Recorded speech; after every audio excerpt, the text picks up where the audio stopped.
আজকে আমার কাছে একটি ভালো ডিম আছে এবং একটি সিদ্ধ ডিম আছে। এখন যদি আমি এই ভালো ডিমটাকে এই কাঁচের উপর রেখে ঘুরাই, আর আমি কাঁচটা নিয়েছি, এই কাঁচের সারফেসটা খুবই মসৃণ, তার জন্য এই ডিমের সাথে ঘর্ষণ কম হবে যখন ঘোরাবো। এখন আমি এই ডিমটাকে ঘোরাচ্ছি, আপনারা জাস্ট দেখুন।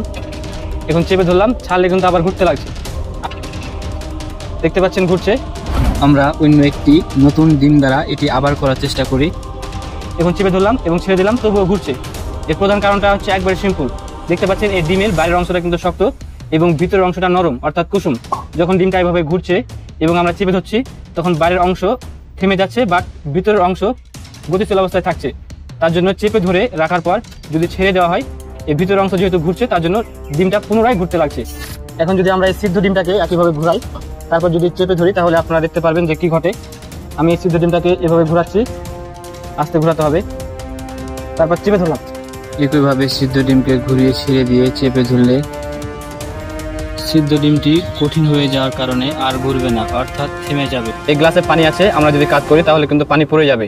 কিন্তু আমরা যদি এর উপর কাগজ দিয়ে তারপর যদি আমরা এটাকে উল্টা করি, তখন কিন্তু আর পানি পড়বে না। কারণটা হচ্ছে পিষ্টটান, আর এই পিষ্টটানের কারণে কিন্তু এখন পানি পড়ছে না।